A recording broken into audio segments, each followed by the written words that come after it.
Good morning friends, কেমন আছো তোমরা সকলে? আশা করছি খুব ভালো আছো এবং সুস্থ আছো। অনেক দিন পর আবার একটা ভিডিও নিয়ে চলে এলাম। মাঝখানে অনেকটা গ্যাপ হয়ে গেছে, নানা কারণে ভিডিও দেয়া হচ্ছিল না। ফাইনালি একটা জমজমাটি ভিডিও নিয়ে তোমাদের কাছে চলে এসেছি আজকে। দেখতেই পাচ্ছ ভিডিওর শুরুটা দেখে যে বাড়িতে কিন্তু বসে নেই, বাড়ি থেকে বেরিয়ে পড়েছি কোনো একটা জায়গার উদ্দেশ্যে। জায়গাটা তোমরা নিশ্চয়ই থাম্বনেল দেখে বুঝতেই পেরেছো যে এখন আমরা বাড়ি থেকে বেরিয়ে পড়েছি বীরভূম জেলার বিখ্যাত একটা জায়গা বক্রেশ্বরের উদ্দেশ্যে। অনেক দিন থেকে এই জায়গাটা যাওয়ার প্ল্যান হচ্ছিল, কিন্তু নানা কারণে যাওয়া হয়ে উঠছিল না। আমার মায়ের অনেক বছরের একটা এখানে পুজো দেওয়ার ব্যাপার ছিল, মানত ছিল। তো সেই মানতটা শোধ করার জন্যই আমরা ফাইনালি গতকাল মানে 22 তারিখ আমরা বেরিয়ে পড়েছিলাম ভোরবেলা বক্রেশ্বরের উদ্দেশ্যে কলকাতা থেকে, এবং মাথায় বৃষ্টি নিয়েই কিন্তু বেরিয়েছিলাম। ওয়েদার কিন্তু কাল সকাল থেকে খুবই খারাপ ছিল, কিন্তু যখন আমরা বক্রেশ্বরে গিয়ে পৌঁছলাম তখন হয়তো ঠাকুরের কৃপাতে এতটুকু আমরা বৃষ্টি পাইনি এবং গরমও পাইনি। এত ভালো ওয়েদার ছিল, সেটা সবই মনে হয় ঠাকুরের কৃপাতেই হয়েছে। কারণ কিছুদিন আগে যে গরমটা পড়েছিল সেটা যদি কন্টিনিউ হতো তাহলে কিন্তু বীরভূমে গিয়ে কালকে আমাদেরকে একটু কষ্ট পেতে হতো। কিন্তু ঠাকুরের দয়াতে কালকে এত প্লেজেন্ট ওয়েদার ছিল যে আমরা ভীষণ ভালো করে কালকে মানে এনজয় করে গেছি, এসেছি এবং এত ভালো করে পুজো দিয়েছি যে মন একদম মানে তৃপ্ত হয়ে গেছে। তো ভোরবেলা একদম 5:30 নাগাদ আমরা কলকাতা থেকে বেরিয়ে গিয়েছিলাম। আর রাস্তা তো জানো এখন খুবই ভালো হয়ে গেছে, তবে রাস্তাতে ট্রাকের ভিড়টাও ভালোই ছিল। যাই হোক, এখানে আমরা দাঁড়িয়েছি এখন ব্রেকফাস্ট করার জন্য। এটা ইলামবাজার থেকে পানাগড় থেকে ইলামবাজার যাওয়ার রাস্তাতে ওই একটা ধাবা ছিল ওখানে। তো ধাবাতে দাঁড়িয়েছিলাম। প্রথমে অ্যাকচুয়ালি আমরা দাঁড়িয়েছিলাম বা প্ল্যানিংও ছিল শুরু থেকে যে পানাগড়ের মোড়ে, যেটা দার্জিলিং মোড়ে যে ধাবাটা থাকে ওখানে খাবো, কিন্তু জায়গাটা দেখে না সত্যিকারে খুব খারাপ লাগলো। মানে এতটা ডিটোরিয়েট করে গেছে ধাবাটা। একটা সময় ওই জায়গাটায় ওই ধাবাটা মানে জমজমাটি একটা ধাবা ছিল, বাবা ধাবা। কিন্তু কালকে গিয়ে একদমই ব্যাপারটা ভালো লাগলো না। তাই জন্য আমরা ওখান থেকে আবার গাড়ি এগিয়ে একটুখানি যাবার পর আমরা এই ধাবাটা পেয়েছিলাম। যদিও ধাবাটা খালিই ছিল, জাস্ট সকাল তখন 9:30 বাজছিল, সবেই ওপেন হয়েছে, কিন্তু বেশ ক্লিন ছিল আর খাওয়ার দাওয়ারও ভালো ছিল। যদি আমি আর আমার ভাই দুজনে কিছু খাইনি চা ছাড়া, বাকিরা সবাই ব্রেকফাস্ট করেছিল। তাই খাবার দাবারও বেশ ভালো ছিল এবং খুবই ক্লিন ছিল। তাই দেখতে বাইরে থেকে খুব ঝাঁ চকচকে না হলেও জায়গাটা কিন্তু ভালো ছিল। কারণ খেতে গিয়ে যদি পরিষ্কার পরিচ্ছন্ন না কিছু পাওয়া যায় তখন একদমই ভালো লাগে না। আর অনেক দিন পর আমরা এরকম একটা সপরিবারে মানে ট্যুরে বেরোলাম। যদিও পরিবারটা কমপ্লিট ছিল না, আমার ছেলে ছিল না, আমার মাসুনিও ছিল না, তবুও অনেক দিন পর আমরা এতগুলো মানুষ একসাথে বেরিয়েছিলাম। বেরোনো হয় না তো এখন আর। তো সেই তো এখানে এখন আমাদের খাবারের জন্য ওয়েটিং চলছে। তো যাই হোক, মোটামুটি আমাদের 4.25 ঘন্টা লেগেছে, 4.5 ঘন্টার মতো আমাদের লেগেছে। কারণ মাঝখানে আমাদের এই ধাবাতে বেশ অনেকটা সময় আমাদের গেছে, 8 ঘন্টার বেশি। কারণ ওরা অর্ডার দেওয়ার পর খাবারগুলো সব বানিয়ে দিয়েছিল, তাই একটু তো টাইম লেগেই ছিল। তাই এখানে অনেকটা টাইম লেগেছে বলে যেতেও আর একটু সময় বেশি লেগেছে, কিন্তু ঠিক আছে, কোনো প্রবলেম হয়নি। আমরা মোটামুটি 10:30 11:45 নাগাদ ওখানে পৌঁছে গেছি বক্রেশ্বরে। আর মানে কি বলবো, বীরভূমের ঢুকে গেলেই যে প্রকৃতিটা দেখলেই তো তোমরা বুঝতে পারছো। এই যে দেখো, মানে আমি ভিডিওটা বড় হয়ে যাবে বলে আমি প্রচুর কেটেছি, মানে প্রচুর এডিট করেছি, প্রচুর ভিডিও নিয়েছিলাম, কিন্তু দিতে পারছি না। কারণ কি, যদি আমি ভিডিওটা যখন অ্যাড করে যখন প্রথম এডিটিং স্টার্ট করেছিলাম তখন প্রায় 30-32 মিনিটের একটা ভিডিও ছিল, যেটা কেউ দেখবে না। তাই জন্য আমি কেটে কেটে ছোট করে দিয়েছি। কিন্তু মানে দুদিকে এত সুন্দর, কখনো জঙ্গল, কখনো ধান জমি, মানে কখনো রুক্ষ মাটি, কি বলবো, মানে প্রকৃতির যত রকমের রূপ আছে সব রকম যেন কালকে একদম দু চোখ ভরে গ্রহণ করে এসেছি। ফাইনালি বক্রেশ্বরে পৌঁছে গেছি। এখন পার্কিং লটটা অনেক বছর পর গেলাম, 2017-তে লাস্ট গিয়েছিলাম, মানে বুঝতেই পারছো অনেক বছর পর গেলাম আমি বক্রেশ্বরে। তো পার্কিং লটটা বেশ ভালো করে দিয়েছে, অনেক বড় হয়ে গেছে।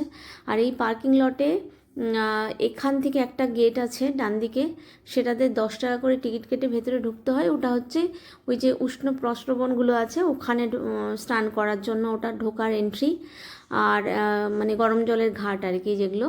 আর এখানটা পার্কিং লটে বিভিন্ন গাড়ির বিভিন্ন রকম রেট এখানে সামনে চার্টে দেখতেই পাচ্ছ তোমরা লেখা আছে। তো এমনি এখানে ভেতরে 10 টাকা করে এন্ট্রির পর ভেতরে ওয়াশরুম আর সবই আছে, কিন্তু যেটা বলতে হচ্ছে যে ওয়াশরুমে ওরা 5 টাকা করে নিয়ে ঢোকাচ্ছে, ওয়াশরুম কিন্তু একেবারে ক্লিন নয়, মানে ও অনেক বেশি ক্লিন থাকা উচিত কিন্তু ক্লিন নয়। তো যাই হোক, সব জায়গারই তো কিছু না কিছু প্রবলেম থাকে। তো এইখান থেকে আমরা বেরিয়ে এখন যাচ্ছি আমরা, প্রথম আমাদের যেটা কাজ ছিল সেটা হলো পুজো দেওয়া। আর এই যে সামনে ভদ্রলোককে ডান দিকে দেখতে পাচ্ছেন পাঞ্জাবি পরে, উনিই কিন্তু পুরোহিত, উনি আমাদেরকে দিয়ে পুজো দিয়েছেন এবং অসম্ভব ভালোভাবে পুজো দিয়েছেন। এখন আমরা যাচ্ছি মন্দিরের সামনের দিকে ডালা কেনার জন্য। তো পাশাপাশি যেতে যেতে আমরা অনেক ছোট ছোট মন্দির এরকম দেখছিলাম, এই যে এখানে একটি যেমন হনুমান মন্দির আছে, তো অনেক ছোট ছোট মন্দির দেখছিলাম। যেটা একটা জিনিস আমার মনে হয়েছে বক্রেশ্বরে গিয়ে, যে জায়গাটার যতটা নাম হওয়া উচিত ততটা বোধহয় পপুলারিটি বক্রেশ্বর পায়নি, কিন্তু কেন জানি না পায়নি। এখানে অনেক মন্দির আছে যেই মন্দিরগুলো কিন্তু সেইভাবে রক্ষণাবেক্ষণ করা হয় না। অনেক মন্দিরের গেট বন্ধ, অনেক মন্দিরের গেট ভেঙে গেছে, তার মধ্যে শিবলিঙ্গ আছে। ভবতারিণীর মন্দিরটা তো একেবারেই রক্ষণাবেক্ষণ আমি দেখলাম না। তো জায়গাটা যতটা রক্ষণাবেক্ষণ হওয়া উচিত ততটা কিন্তু মানে নেই।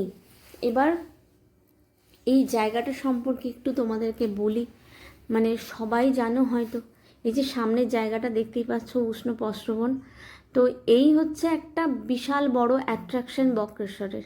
ছোটোবেলাতে মানে তখন ক্লাস 6 পড়ি, প্রথম গিয়েছিলাম বক্রেশ্বর, এবং তখন এই উষ্ণ প্রস্রবণগুলোতে যেগুলোতে স্নান করা যায় আর কি, স্নানের ঘাট আছে, সেগুলোতে সব স্নানও করেছিলাম। কারণ কি তখন থেকে শুনতাম যে এই জলে স্নান করলে নাকি রোগ সেরে যায়। কারণ যেটা মানে মানে মানে যতটুকু জানি আর কি, যে এই জলগুলোর অনেক গুণ আছে জলের মধ্যে, মানে অনেকগুলো তো কুণ্ড আছে এখানে, প্রায় 10টা মতো কুণ্ড আছে, মানে ভৈরব কুণ্ড, অগ্নিকুণ্ড, দুধ কুণ্ড, খড় কুণ্ড, অনেক রকমের কুণ্ড আছে, পাপহারানি গঙ্গা, মানে পাপহারা গঙ্গা, বৈতরণী গঙ্গা, অনেক রকম কুণ্ড আছে এখানে। আর এখানে না বটলে করে কুণ্ডের জল ওরা বিক্রি করছিল। তো বলে যে এই জলগুলোর মধ্যে অনেক রকমের কেমিক্যালস আছে, মানে সিলিকেট, বাইকার্বনেট, সালফেট, তো ক্লোরাইড, অনেক রকম জিনিস আছে। তো এই সমস্ত জিনিসগুলো খুবই ঔষধি গুণাগুণ সম্পন্ন আর কি। তো বলে যে স্নান করলে খুবই উপকার, জানি না, বলতে পারবো না। ছোটোবেলায় স্নান করেছি, এবারে গিয়ে তো স্নান করিনি, বা আগের বারেও করিনি, কারণ কি এখন ওইভাবে স্নান করা একটু পসিবল না। তো ওই কুণ্ডগুলোর সত্যিকারের গুণ আছে। এবং যেটা দুধ কুণ্ড, অ্যাকচুয়ালি দুধকুণ্ডর যে সকালের দিকে বলে যে দুধকুণ্ডর জলের ওপরে এটা ওজোন গ্যাস তৈরি হয়, তাই জন্য জলের ওপর একটা হোয়াইট লেয়ার ক্রিয়েট করে যায়। আর এটা হচ্ছে সেই মন্দিরের একদম এন্ট্রি, এবং প্রতিটি মন্দিরের যে আর্কিটেকচারটা ওটা দেউল রীতি ফরম্যাটে তৈরি করা হয়েছে। এখানে জুতো রাখতে হচ্ছিল, জুতো রেখে এবার ভেতরে ঢোকা। আর এই মন্দিরে ঢুকতে গেলেই একদম ওই জুতো যেখানে রাখলাম ওর বাঁদিকে কিন্তু মা ভবতারিণীর মন্দির। এখানে আপাতত আমরা মন্দিরে লাইন দিয়ে দিয়েছি পুজো দেওয়ার জন্য।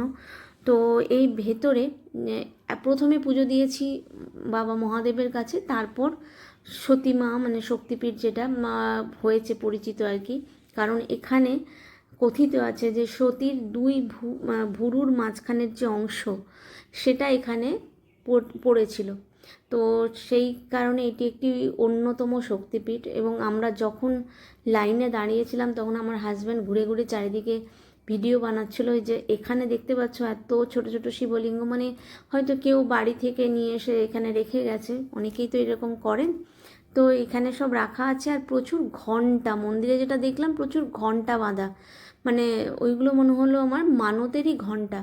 তো ওখানে ঘন্টা, তারপর চাবি, চেন দিয়ে চাবি লক করে ওখানে সব ঝোলানো আছে। তো এইখানে হচ্ছে বাবা বক্রেশ্বরের মন্দির, এই সোজা এখানে মন্দির। তো এখানে বক্রেশ্বর নাম কেন হয়েছে? সকলে ডান হাতে জল নেন, জলটা হাতের তালুর মধ্যে এক মুষ্টি রাখবেন, নিজের জামা কাপড় গায়েতে ছিটিয়ে নেন। নামো বিষ্ণু, নামো বিষ্ণু, নামো বিষ্ণু। বাবা জামা করে ছিটিয়ে নাও সকলে, জোর হাত করে সকলেই বলুন নামো অপবিত্র পবিত্র বা সর্বাবস্থাং বধূ বিভা যশ্বরে কুণ্ডলিকাক্ষ অভ্যন্তরম শুচি। নামো শ্রী হরি শ্রী হরি শ্রী হরি।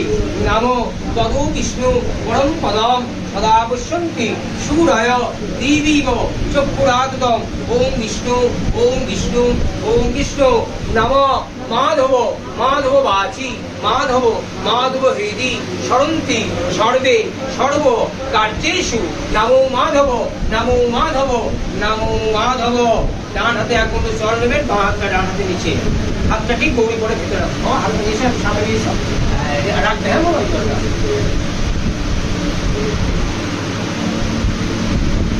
বলুন নমো শ্রী বিষ্ণু বিষ্ণু নম অস্মে বক্রেশ্বর তীর্থক্ষেত্রে শুভ চৈত্র মাসে কৃষ্ণপক্ষে চতুর্থায়াং যাবৎ পঞ্চম্যাম তিথো। আপনাদের নিজের নাম, স্বামীর নাম, বাচ্চাদের নাম সব মনে মনে উচ্চারণ করুন।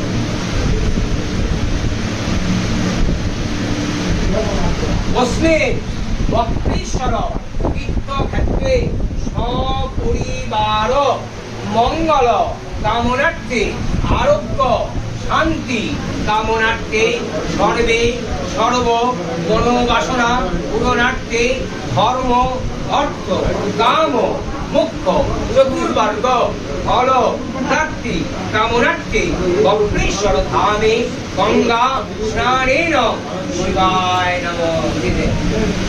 এটা ডান হাত দিয়ে ধরুন। গঙ্গা স্নানেন হর হর শঙ্কর বিশ্বেশ্বর বক্রেশ্বরায় মহাদেবায় অষ্টবক্র বক্রেশ্বরায় নাগেশ্বরায় মহাদেবায় নাম স্বর্ণ শিবলিঙ্গায় দ্বাদশ জ্যোতির্লিঙ্গায় মহাদেবায় শিবায় হর হর মহাদেব। দুধটা ধরুন, দুধের পাত্রটা ধরুন, আপনার পরিবারেরটা ধরুন, এটা ধরুন, আপনি ধরুন। নমঃ অস্মে বক্রেশ্বর তীর্থক্ষেত্রে শরীর সুস্থ আরোগ্য শান্তি কামনার্থে সর্ব শত্রু বিনাশ কামনার্থে মিত্র বৃদ্ধি কামনার্থে অষ্টবক্র বক্রেশ্বরায় মহাদেবায় নমঃ শিবায় নমঃ নমঃ শিবায় নমঃ নমঃ শিবায় নমঃ। হর হর মহাদেব হর হর স্নানেন অষ্টবক্র বক্রেশ্বরায় সহিত সর্বদেব দেবী মঙ্গল কামনা। আকন্দ পুষ্প মল্লং পরিধাত্তে সর্ব মঙ্গল কামনার্থে বক্রেশ্বর ধামে দর্শনমহম দর্শনমহম পূজনমহম। সে ঢেলে দিয়ে দেন, বার করিয়ে দেন। মল্লং পরিধাত্তে বক্রেশ্বরায় শিবায় নমঃ শিবায় নমঃ শিবায় নমঃ। দিয়ে দেন, একটা করে দেন।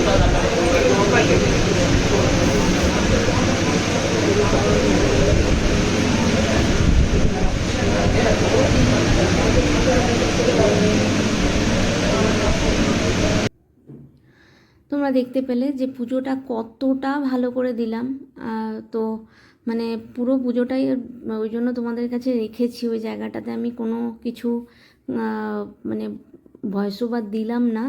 এত ভালো করে উনি আমাদেরকে পুজো দিয়েছেন। এবার আমাদেরকে নিয়ে এসেছেন মানে এখানে মহিষাসুর মর্দিনীর কাছে, মানে এখানে মহিষাসুর মর্দিনী হিসেবেই কিন্তু দেবী পূজিত হন।